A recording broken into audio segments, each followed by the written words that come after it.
Hi everyone, this is Harshvardhan and you're watching our YouTube channel, and today we are going to build our data model for our blog post website. So let's get started.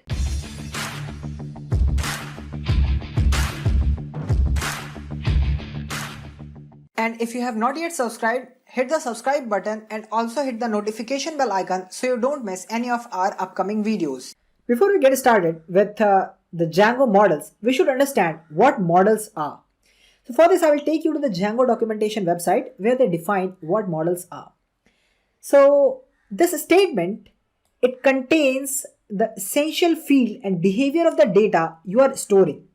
Generally, each model maps to a single database table, defines model in a lucid manner.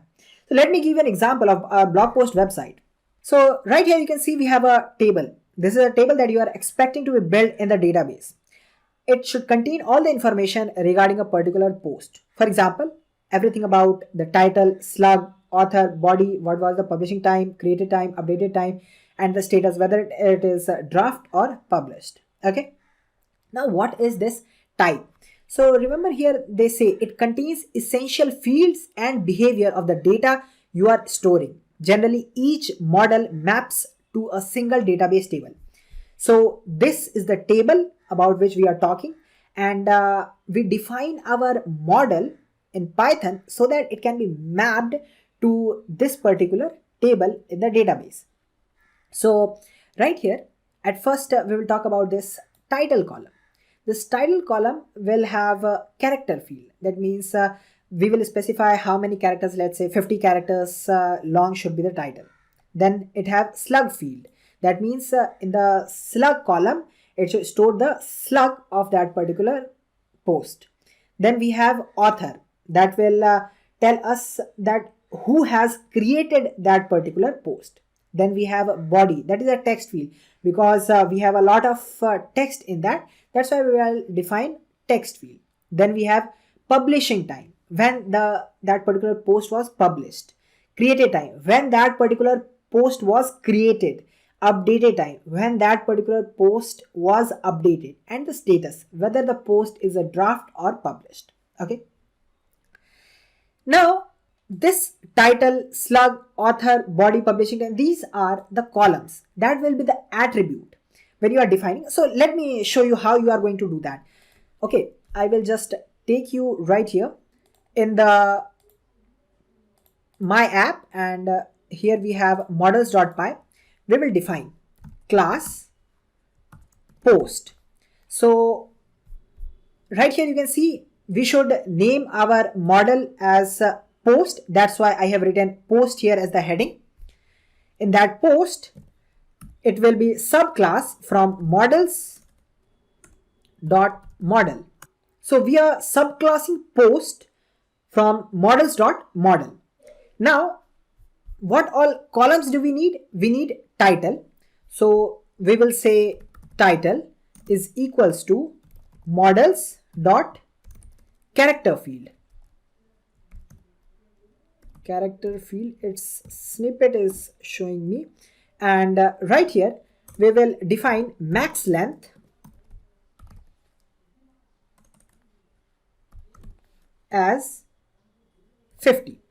So what we are doing, we are defining title column that will have character field, and the length of the title can be 50. The next field is slug field. So we will say slug, and we will just use their snippet, and right here we will say slug is equals to slug field, and then we will say it's better for the early stage of development, we will say blank as true. Blank as true. What does it mean? It means that if you don't define a slug, there is no problem. The Django won't complain for that you haven't provided slug, right? Then we have author. We'll talk about author later on. Then we have body. So we will define body is equals to models dot text field. Great. Another column we need is publishing time. So we'll say published is equals to models dot date time field, and we will say default as date time dot now, and we have to import date time from Django import date time. Now we will say created time and updated time. So we will say created is equals to models. It's better we'll use the snippet date field. Okay, we have to use date time field. Date time field, we will define auto add now as true. Remove this auto now. What does it mean? It means that we are defining created as auto now add. When that particular row was added to the database at that time. That means the time when the post was created. Okay. Then we will say another column updated. We will say updated is equals to models dot date time field, and here we will say auto now is true. What does it mean? It means that when we have updated that particular row, then add the time to this particular column. Great. What next? We have status, that is option. So we'll say status is equals to models dot character field, and right here we will say choice is equals to choice. So we have to define this choice. So at the top we will say choice is equals to, inside the tuple you will define another tuple and you will say published. It should be in capital, so I'll say published and published.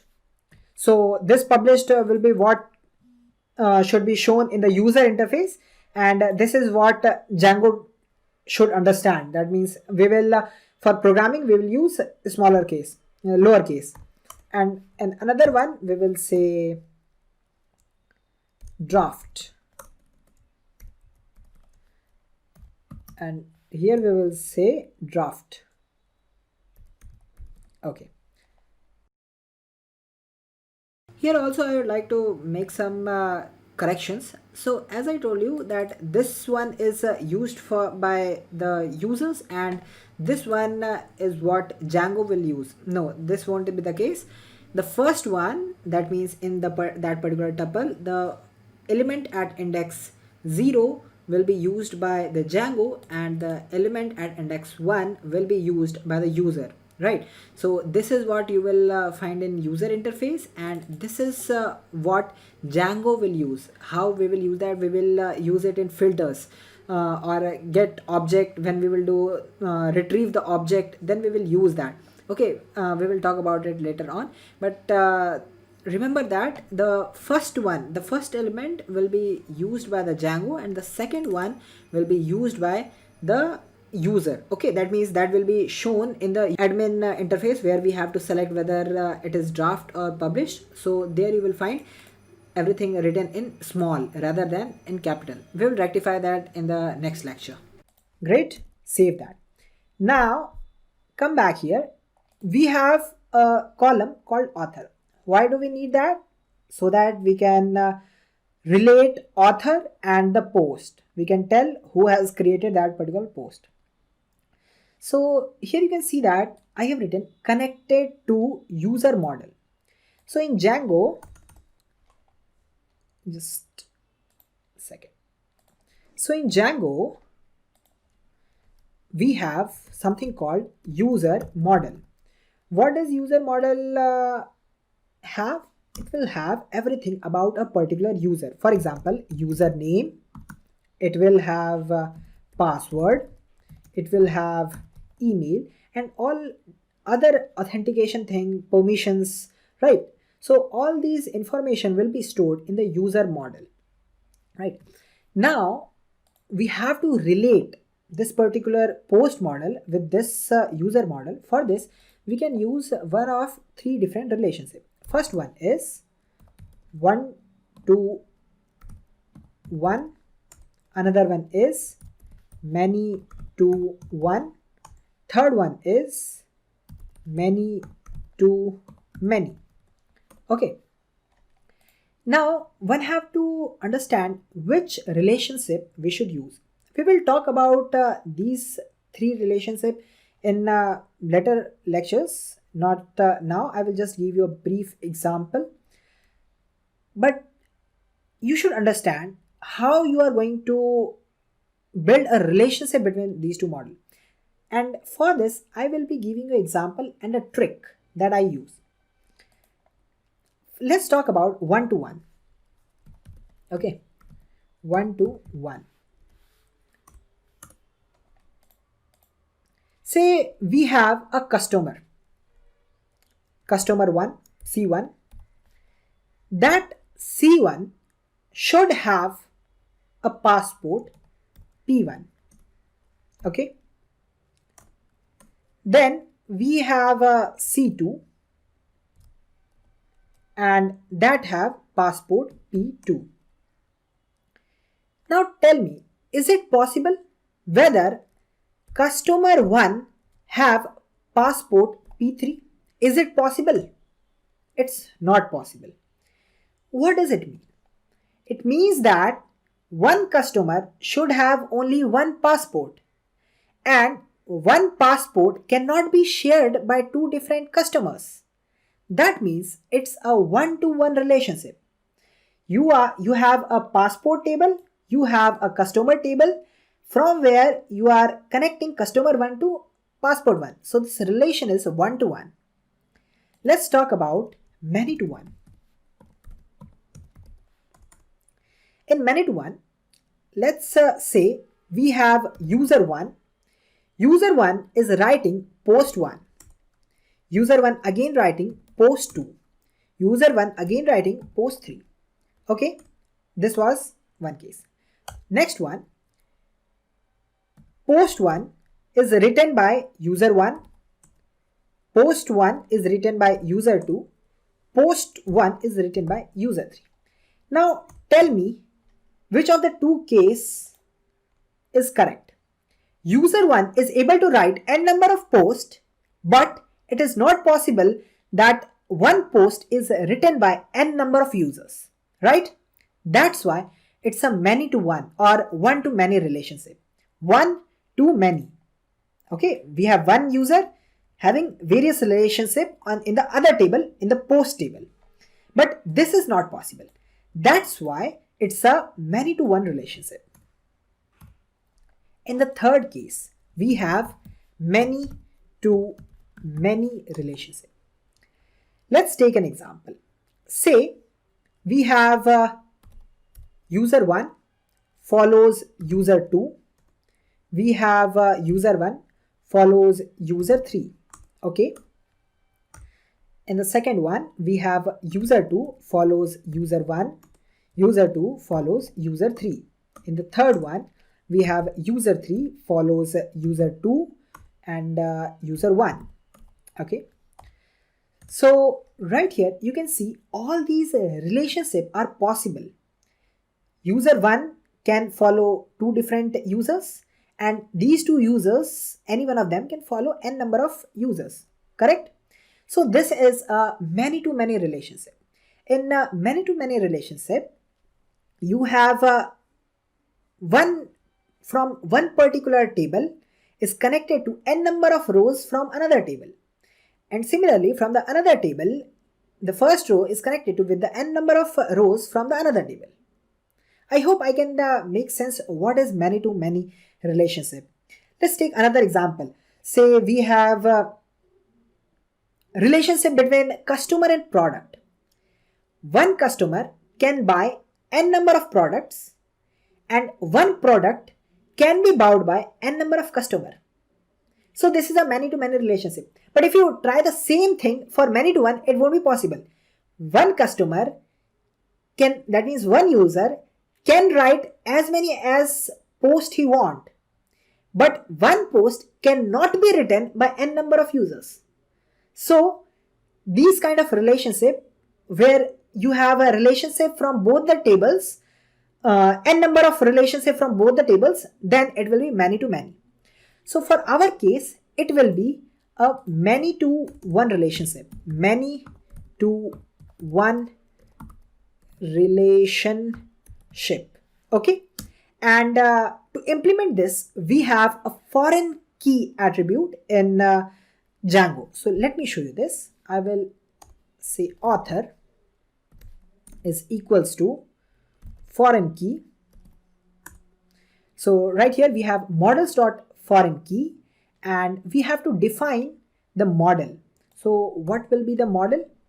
I will say from Django.contrib.auth.models import user. Okay, and right here we are creating a relationship from post as a foreign key to user. So we'll define user, remove this verbose name, not required, and you are defining on delete is model.cascade. What does it mean? It means that when the user is deleted from the database, also remove all the posts related to that particular user. That's why we are saying on delete is models.cascade. Okay, great. So this is all about how you define your model. Now, just for readability, we will define a method called string method underscore str underscore. We will pass self and we will return self dot title. Save that. Now you may be thinking that why we have provided this underscore str underscore. If you don't provide it, there is no problem. We have just provided for the readability. I will show you if we don't provide this method. Okay. Now in the shell you will say Python manage.py make migrations. One second. Let me go to this settings.py file and right here in the install app. Yeah. So when you have created your application, you should also add that to the installed app. So right here in the installed app, I will define a string my app. Okay. It's better if you write my app dot apps dot my app config. It will be better if you write like this because when you are using, for example, say signals, then you may find that your signals are not working. Then you have to define your application name like this. So it will be a good habit if you write like this and make a habit of writing, but it's not required. You can also write this just a single string, the name of that particular app. Okay, don't get confused. Save that and just close the settings.py, and right here you have a Python manage.py make migration. So when you write Python manage.py make migrations command, this will generate the SQL commands. As Python is not going to work with the SQL, right? So you have to generate some command for this. So this make migration command will create required SQL queries. Okay, so I will just press enter and it says it cannot open manage.py. Okay, I think I not in the correct directory. I will say cd blog post and I will just say clear, and again I will say Python manage.py make migrations, and we got error from Django we cannot import datetime. So what was that? Let me check once again. So right here I will say Django time zone, and okay, it was in Django.utils import time zone. Okay, I will just change this one from Django.utils utilities import time zone, and right here I have made mistake, so I will say time zone dot now and save that one. And in the shell you will write, at first I'll just say clear, and I will say python manage.py make migrations, and again we got an error saying unexpected keyword choice. So what it should be? It should be choices. Save that, again clear, and again run the migration, and it should be make migrations. So we got some error, character field must define max length, and somewhere we haven't defined that. So right here we have to define max length is gth as 50. Save that and clear the command prompt, run the migration. Great. So right here you can see we have executed make migration command. That means it has generated the SQL command to create the table in the database. Let me take you to this migrations folder, and right here you can see we have initial py file. Here you will see all the operation that need to be done. The name was post, what all fields to be added. ID, this is a self-generated, that means Django will automatically add ID to the database, and they will provide it as a primary key. You can also override that by defining, for example, title as a primary key. Okay, so just to make your work easy, Django does that by themselves by adding a field ID, title, slug, body, published, created, updated, status, and author. Right? Okay, now I would like to show you the command that Django have written for you. So I will just clear this command prompt and I will say python manage.py, and right here I will say SQL migrate, and once you have written the SQL migrate, that means we want the command from where we want command from my app, and from my app for which migration we need migration for 0001. So right here you can see we have written the SQL migrate command. That means we need the migration command from which app, from my app, which migration that means which migration file, that is 0001. I'll press enter, and right here you can see we have SQL command to create that my app underscore post, and that's what I have written right here. So the table that Django will produce in the database will be like this: application name underscore model name. So right here we have defined post as our model name, that's why it has underscore post, and the name of the application, that was my app. So the table will be created as my app underscore post. Okay, great. I'll just clear this one, and now we have to define that in that means we should need a user interface to deal with it, right?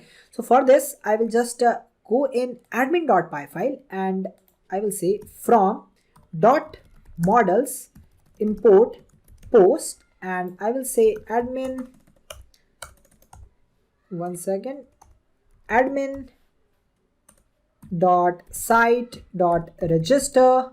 What we need to register? We need to register post model. Save that, close it, and right here I will say python manage.py make migrations. Okay, we have migrated. No, we have to run the migrate command. We haven't did that, right? Now, after executing the make migration command, always remember you have to execute migrate command. So we will say python manage.py migrate. So what happens when you do make migration? It will generate the SQL command for you. But once you do this migrate command, it will sync. That means it will create the table in the database. So you have to do this and you will press enter. You will see you will have various table created like content types, auth, admin, everything in my app 001 initial. That means this one is done, session done. So always remember, once you have executed make migration command, then you have to execute migrate command. Okay, great. Now again, I will just clear the screen and right here I will say python manage.py run server. Great. I will copy this and take you to the browser.